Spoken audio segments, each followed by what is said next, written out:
Assalamu alaikum. Here we are going to list some of the lessons derived from Surat Attakathur. So after memorizing the surah and knowing the meaning of each verse, let's see what this surah teaches. First, the man's strong desire for worldly wealth. So we understand from Surah Attakathur that the man in general, whether man or woman, they strongly like and seek the wealth and these worldly desires like wealth, children, etc.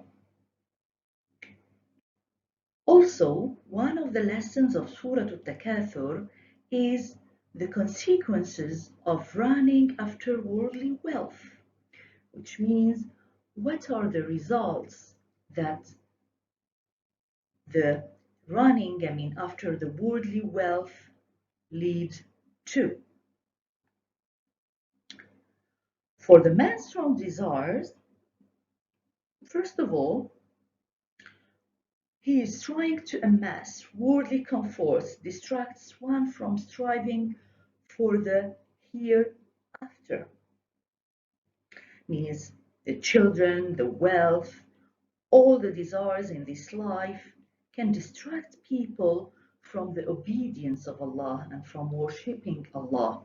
They will only take care of these worldly desires and forget the hereafter and forget to obey and worship Allah and please Him in the way that He likes. If we were to truly acknowledge the reality of death and the hereafter, we would not be distracted from striving to better it for ourselves.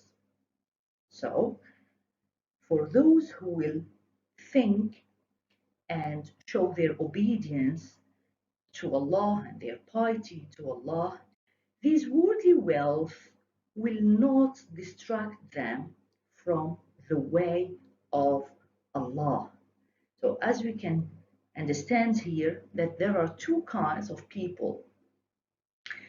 It's not haram, it's not sin to seek and to enjoy the desires of this life, but we have to balance between this life and its desires and between the hereafter and its result or its reward.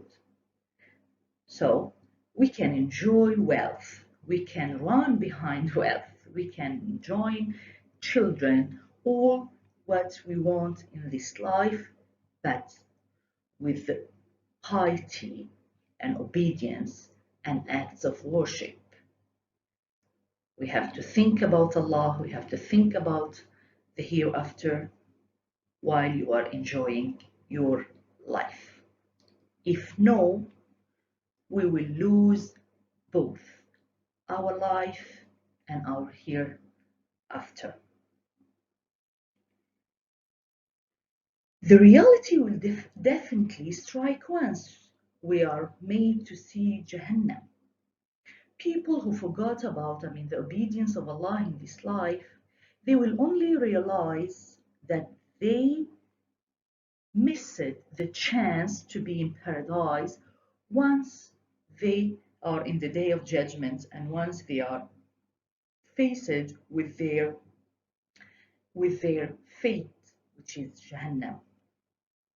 We will be asked about our gratitude or lack of it for every blessing given to us by Allah.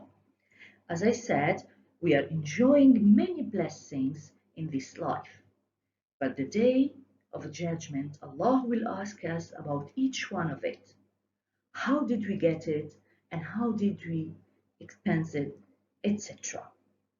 So we have to be ready for that day and not to let this life make us forget about the obedience and the piety and Jannah if we really want to get. So, For a Muslim who does a lot of good deeds to win the pleasure of Allah, he is not distracted from the obedience of Allah. He thanks Allah for all His blessings and favors. These are the lessons that we understand from Surat Attakathur.